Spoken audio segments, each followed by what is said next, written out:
So Scorsese, after Raging Bull, made The King of Comedy, After Hours, and The Last Temptation of Christ, which was very controversial, and I think was um, the main reason for Martin Scorsese's retreat into making Goodfellas, released in 1990. I have the Region B release because the region that I'm in America, it's like $50 for some reason. So I guess I need to reprint that soon. But anyway, I do think that with the gangster genre, yeah, it does start with Scorsese. I did see Mean Streets. The more that I think about Mean Streets, the more that I love it, and there will be an eventual review coming of that. But Scorsese had made this movie and really did set the blueprint for really all of his major popular movies to come, like Casino, like Wolf of Wall Street, and even to the extent The Irishman. And watching this movie for the first time for Goodfellas and watching all of those movies, I felt that there was something here that I felt was more synthesized with those latter movies. And of course, it all started with Goodfellas, so you have to give it its props, right? The acting is great. Ray Liotta, Robert De Niro, Joe Pesci, they were all great. But I do feel that the same problems with those movies manifest itself in this one. Why is that? Well, I do think that with Goodfellas, it is this, and I can't tell you how many friends I have that love these movies, that love the gangster genre, that love Scorsese and all the funny stuff that he does in his movies and very serious stuff. Right? My friend like recounted to me the scene where Joe Pesci pistol whips the guy that's messing with his girlfriend, then later wife at the time, and I remember just thinking to myself like. Yeah, man, that's brutal. That's pretty rough. But I really wanted to take my time to really absorb Goodfellas, and it is a very well, it's not a very long movie. It's 2 hours and 25 minutes, but I felt that the way that it was told, the way that it was expressed, was very in the vein of movies like I said, I saw in the future. And I don't think that, and it's very interesting because, and I don't think a lot of people really hit on this, in that some directors really like to stay either in their comfort zone or they just like the idea so much and they keep on building upon it. There's old saying like, well, if you make movies, you make it the exact same, right? Well, not the exact same, but it's the exact same movie just with a little bit of extra stuff on it.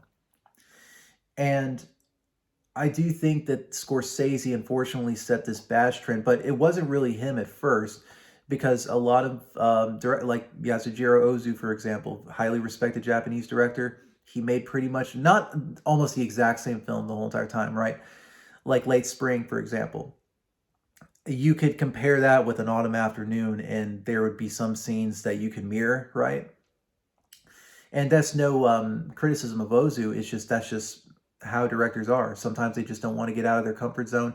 And of course, Scorsese had in the 1980s, but it didn't really yield him any fruitful results. In fact, it almost cost him his not his life, but when he adapted the Last Temptation of Christ, it was just a complete mess in terms of like controversy at the time.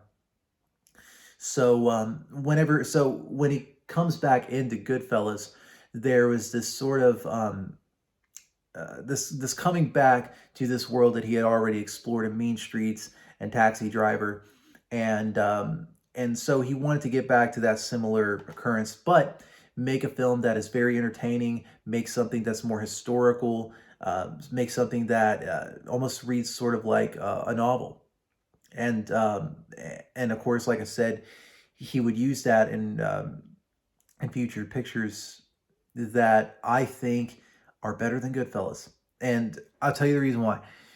Because for Goodfellas, as highly influential as it is, and as nice as it is, there are a lot of pieces of film in here that either don't add up to much or they just it's sort of like a someone grabbing you the hand and someone grabbing you by the hand and jerking you along into this ride that you're kind of like, can we just see a little bit? And this is what I've always criticized with Scorsese's films, except for Mean Streets.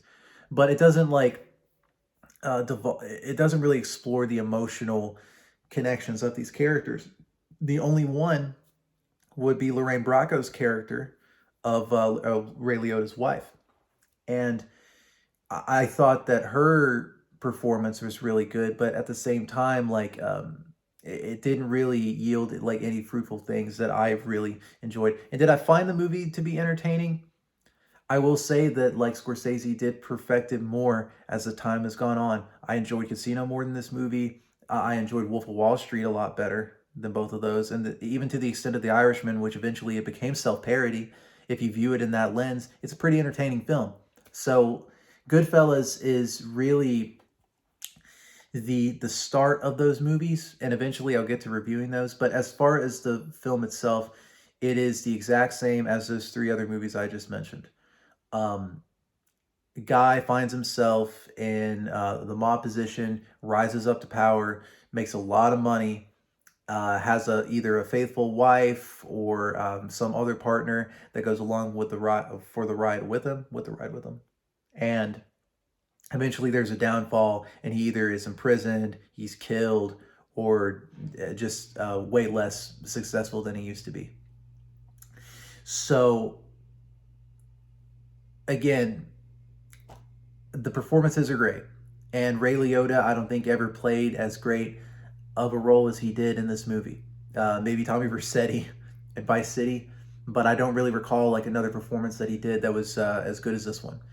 And and it really kind of like bothers me so much that like Leonardo DiCaprio really aped his performance on Wolf of Wall Street. Even though I like Leonardo DiCaprio as an actor, I'm just like, man, that's a Ray Liotta like character. Thinking about it now after viewing this movie. So, what are my thoughts on it? Well, in comparison to those three movies, it's almost the exact same. And I do find it funny that Scorsese, had made these not recent comments. It was about a couple of years back, but that Marvel movies were an amusement park. It's nothing compared to the art of cinema. Well, I cannot think of a more a better thrill ride for like a man myself. Not a better thrill ride, but like a thrill ride. The closest that you can get to that in art cinema is probably Goodfellas, probably Wolf of Wall Street, probably The Irishman for a lot of guys, and for me, it's just funny that he would mention that because Scorsese, like besides Mean Streets, which I love, and After Hours, King of Comedy, I think that the gangster movies that he made is just it's supposed to be a fun time. It's supposed to tell you every little bit of detail of this masculine world, this unfeeling world, this cold world, on top of just constant barrage of music to set this cold and sterile environment to, which Wes Anderson would take that um, and Royal Tenenbaums and other films as well, albeit Scorsese and Goodfellas. That's why I typically just don't like music in films unless it like fits the picture, because you can't, for me it's like you cannot just like add a bunch of music to a certain time frame and just add on top of and just add to that experience, or add to um, that mise en scène or whatever. I don't know.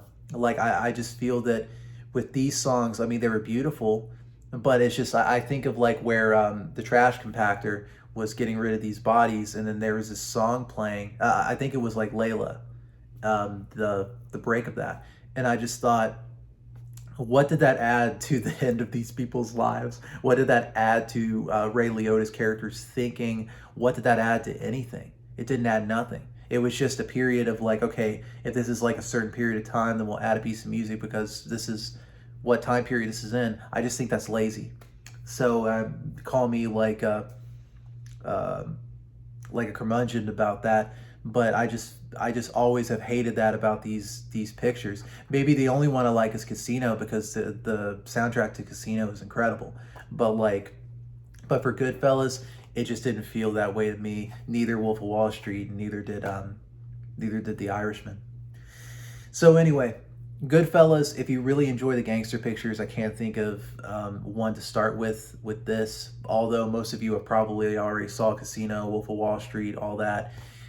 This is pretty much the blueprint. This is pretty much all those movies you're going to watch. It's just those movies are just way more synthesized. Um, so definitely check this out if you really love gangster movies. And that's really all I have to say about the film itself. Thank you again for watching, guys, and I appreciate it.